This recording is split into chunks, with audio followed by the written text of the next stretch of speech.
Family. അപ്പം മിസ്സിന്റെ കൂടെ ഉള്ളത് ഇന്നൊരു വളരെ ക്യൂട്ടായിട്ടുള്ള, വളരെ എപ്പോഴും ഭയങ്കര ചിരിച്ചുകൊണ്ടിരിക്കുന്ന, എപ്പോഴും പ്ലസന്റ് ആയിട്ടുള്ള ഒരു സുന്ദരി കുട്ടിയാണ് മിസ്സിന്റെ കൂടെ ഉള്ളത്.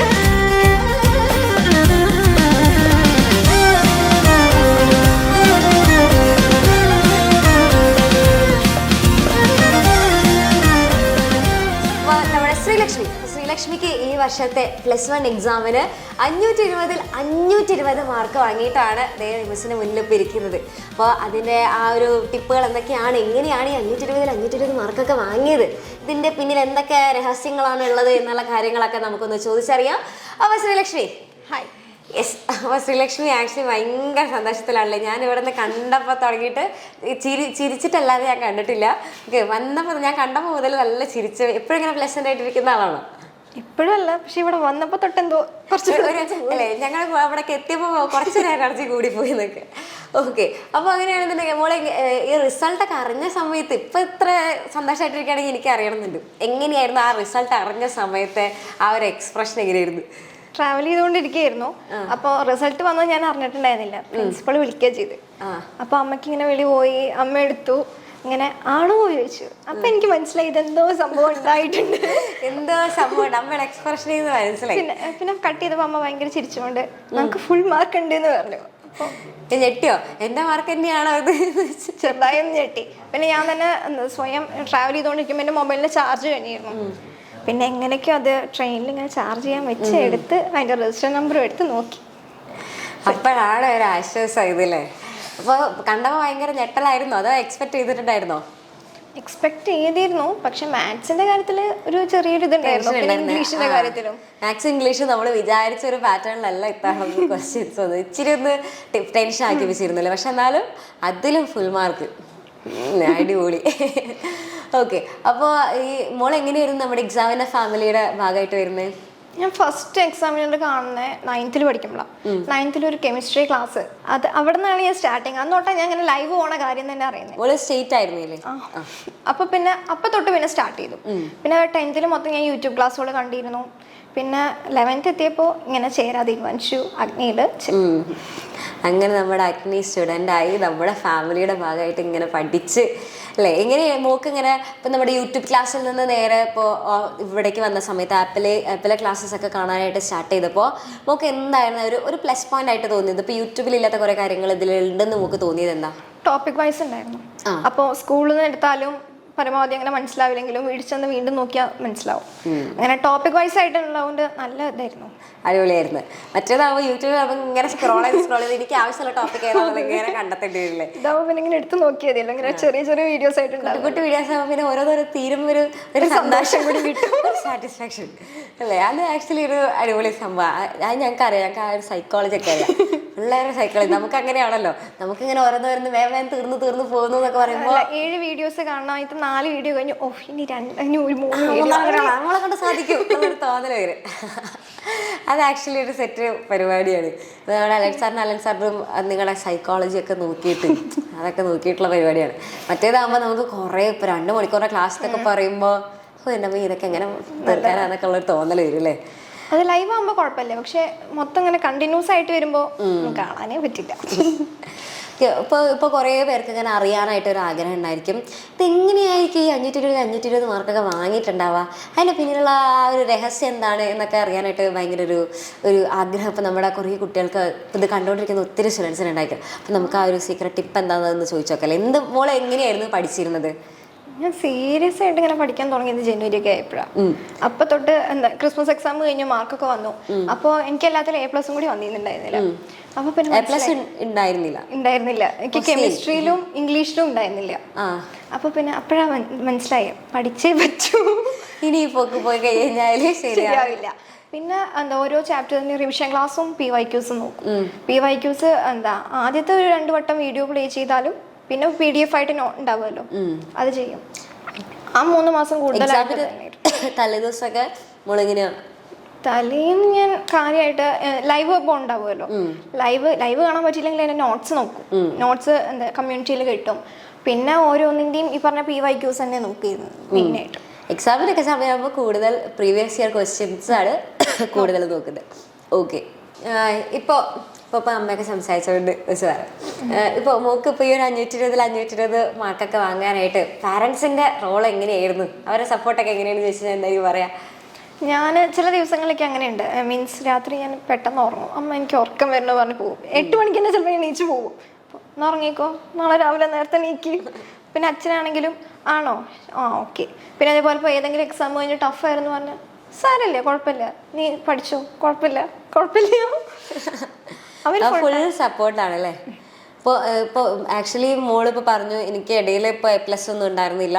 ഞാൻ അതായത് നമുക്ക് എല്ലാ സ്റ്റേജിലും ഇപ്പോൾ നമ്മൾ ടോപ്പറായിട്ട് പോകുന്ന ഒരാളായിരുന്നില്ല. പക്ഷേ ഇടയിൽ ഇങ്ങനെ നമുക്ക് അഥവാ ഒരു ഡിപ്പ് വന്നു കഴിഞ്ഞാൽ കൂടിയും അതിൽ നിന്ന് കയറി എടുക്കാന്ന് പറയുന്നത് എല്ലാവർക്കും പറ്റുന്ന ഒരു കാര്യമല്ല. കുറേ പേര് അവിടെ വെച്ചിട്ടാണ് മാർക്ക് അങ്ങനെ പോയി കഴിഞ്ഞാൽ വിചാരിക്കും ഇതെന്നെ കൊണ്ട് നടക്കുന്നൊരു കാര്യമില്ല എന്ന് കുറേ പേരങ്ങനെ വിചാരിക്കും. പക്ഷെ ഇപ്പൊ മോക്ക് ഇപ്പൊ ഫുൾ അത്ര എല്ലാത്തിലും A+ ഇങ്ങനെ വാങ്ങിക്കൊണ്ടിരുന്ന ഒരു കുട്ടിയല്ല. പക്ഷെ എന്നിട്ടും മോള് പഠിച്ച് ആ ലാസ്റ്റ് സമയത്താണ് കുറച്ചും കൂടെ കൂടുതൽ ഫോക്കസ് ചെയ്ത് പഠിച്ചിട്ടുള്ളത് അല്ലേ. അപ്പൊ അങ്ങനെ ഇത്രയും മാർക്കൊക്കെ വാങ്ങാന്ന് പറഞ്ഞു കഴിഞ്ഞാല് ചില്ലറ കാര്യമല്ല. അടിപൊളിയാണ്. ഓക്കെ.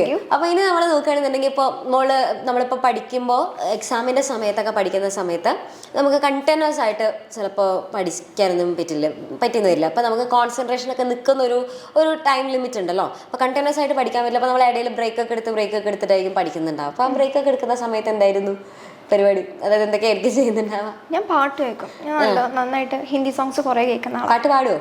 ഇല്ല, പാടില്ല, കേൾക്കും. പാരന്റ്സിനോടൊന്ന് ചോദിക്കുകയാണെന്നുണ്ടെങ്കിൽ പാട്ട് പാടുവോ?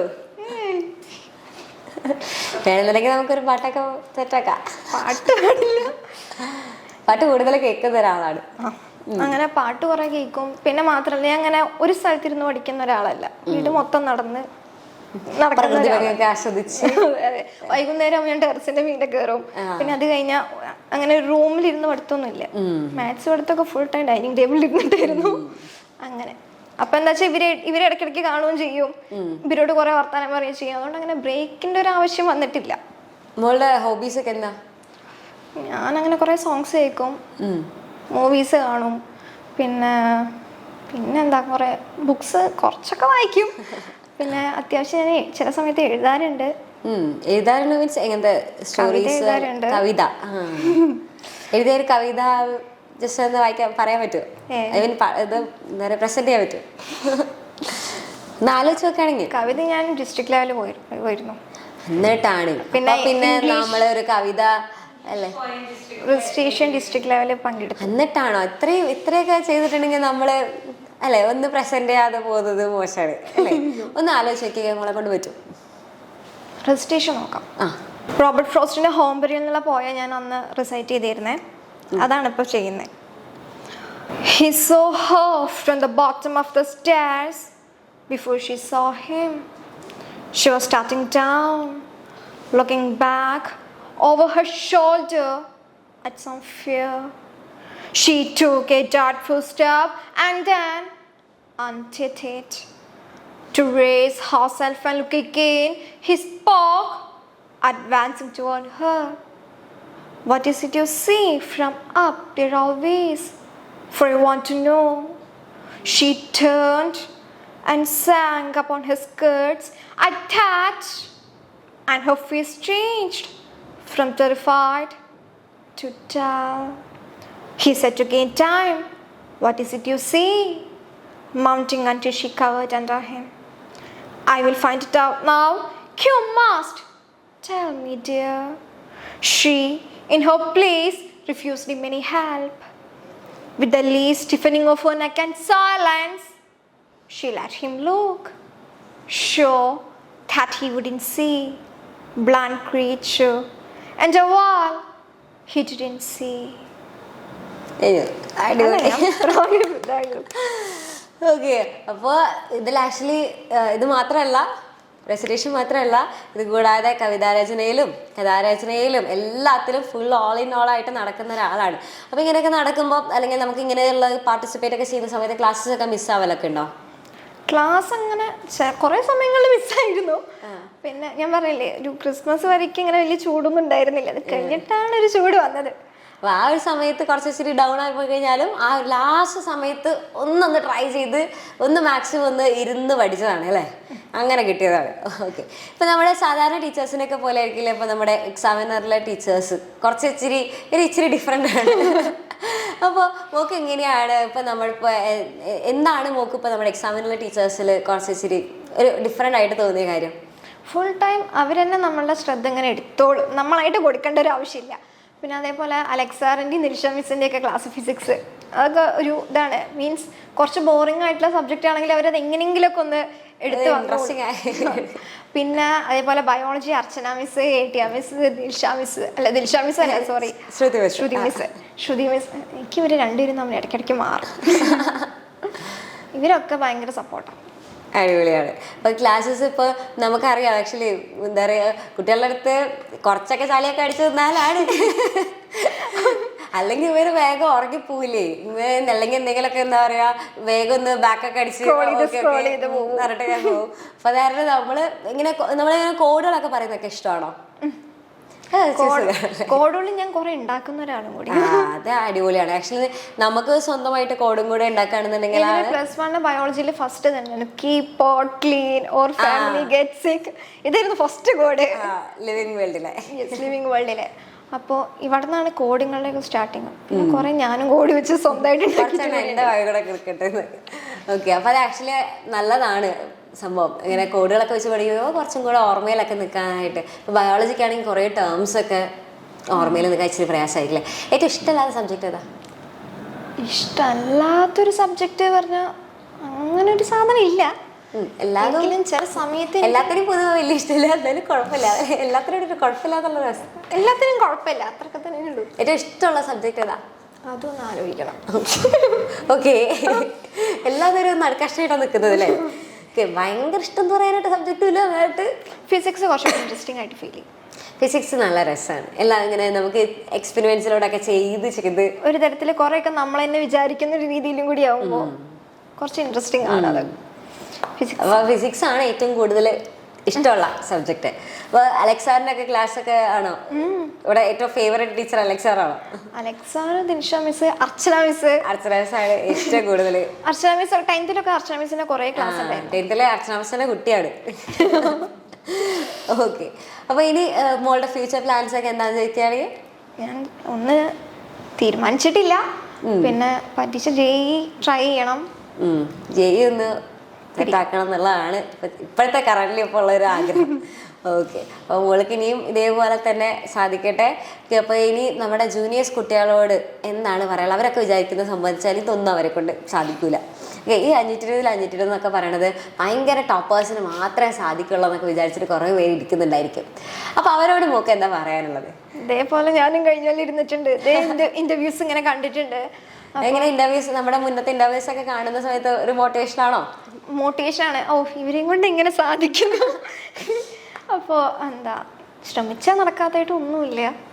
നമ്മൾ തന്നെ നോക്കണം നമ്മളെ കുറിച്ചിട്ട്, വേറെ ആരും ഉണ്ടാവില്ല. നമ്മൾ തന്നെയുള്ളൂ നമ്മളെ മോട്ടിവേറ്റ് ചെയ്ത് ഇങ്ങനെ കൊണ്ടുപോകണം. അങ്ങനെ കൊണ്ടുപോകണം.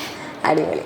ഇപ്പൊ നമ്മളിപ്പോ മോട്ടിവേഷൻ വീഡിയോസും, അതായത് നമുക്കങ്ങനെ തോന്നുമല്ലോ കുട്ടികളെ കുറച്ച് അത്യാവശ്യം ഡൗൺ ആണ്, എക്സാമിന്റെ സമയത്ത് കുറച്ച് ഇത്തിരി ഡൗൺ ആയിട്ടാണ് ഇരിക്കുന്നത് എന്നൊക്കെ തോന്നുമ്പോൾ നമ്മൾ തന്നെ അലക്സാർ ആയാലും അലൻസാർ ആയാലും എല്ലാവരും നമ്മൾ ഇങ്ങനത്തെ വീഡിയോസ് ഒക്കെ ആയിട്ടൊക്കെ ഇടാറുണ്ടല്ലോ.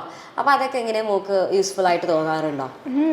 നല്ല മോട്ടിവേഷനാണ് ആ ഒരു സമയത്ത്. പിന്നെ വീണ്ടും ഇങ്ങനെ ഡള്ളായിട്ടിരിക്കുമ്പോൾ എനിക്ക് കുറച്ചു നേരം കൂടി നോക്കിയിട്ടേ ഉള്ളൂ.